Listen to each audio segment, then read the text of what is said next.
When farming is socialized, you get bread lines, and people died of starvation while standing in Soviet bread lines. When healthcare is socialized, you get lines in the ER, and I promise you people have died and are dying in waiting rooms, in emergency rooms across this country right now.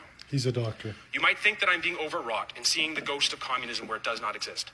However, I would note that we just spent 10 years with a prime minister who, when asked which government in the world he most admired, stated the basic dictatorship of the Communist Chinese Party.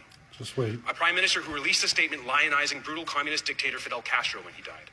A prime minister whose answer to every social problem, dental care, child care, pharmacare, school lunch, climate change, what have you, was always more socialism, more central planning, more top-down pronouncements, less freedom to make choices for yourself and your family. The zenith of all this top-down control came during the pandemic.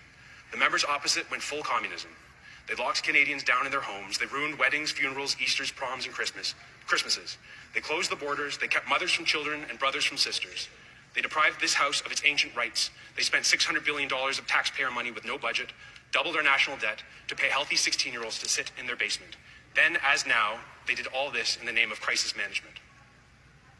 Physicians, professors, and journalists who spoke out against these abuses were hunted down. They had their licenses and their jobs threatened. I know this because it happened to me. At Queen's University, where I taught, Jane Philpott herself, one of the only two cabinet ministers to speak truth to Justin Trudeau's power, informed me in her dean's office that the reason the administration had to harass me was that I criticized the government. That is a direct quote. Of course, the Prime Minister and his commissars were immune from all of this.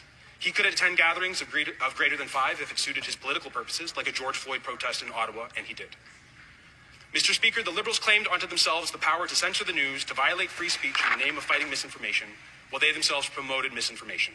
They gave luxurious contracts to their friends in academia to promote their misinformation. They gave hundreds of millions of dollars to mainstream media to promote government narratives. These three institutions, government, media, and the academy, have important roles in society to regulate each other.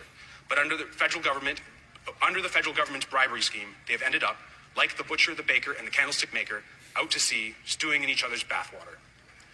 When ordinary, everyday Canadians came here to Ottawa complaining that their charter rights to bodily autonomy, assembly, and free movement were being violated, every member of the Liberal caucus voted to trample their rights further. They violated Section 2 and Section 8 of the Charter in imposing the Emergencies Measures Act. It is not me saying that, but Justice Mosley of the Federal Court. They trampled on the charter rights they claimed to revere, and then they laughed about it. The current Minister of Transport, in particular, laughed about it, Mr. Speaker. True. If we cannot speak truth to their power, everything will continue to break. And that is why I had to come here, Mr. Speaker. I refuse to be a cog in their broken machine. I hope it is the case that this darkness left with the former Prime Minister, and I beseech the new Prime Minister to turn to the light, to defend those values enshrined in our anthem, truth, strength, and freedom. I read his book, Mr. Speaker. The book was called Values, and freedom, I'm sorry to say, is not among those therein discussed. The repackaging of their socialist plans in bankers' socks might fool some of the people some of the time, but I will tell you who it is not fooling. It is not fooling the multicultural communities in Kitchener-South Hespeler, the Romanians, Albanians, Polish, Ukrainians, Serbians, Croatians, Lithuanians, Chinese, Somalis, and Ethiopians with lived experience of socialism who know what they are seeing and don't like it and sent me here.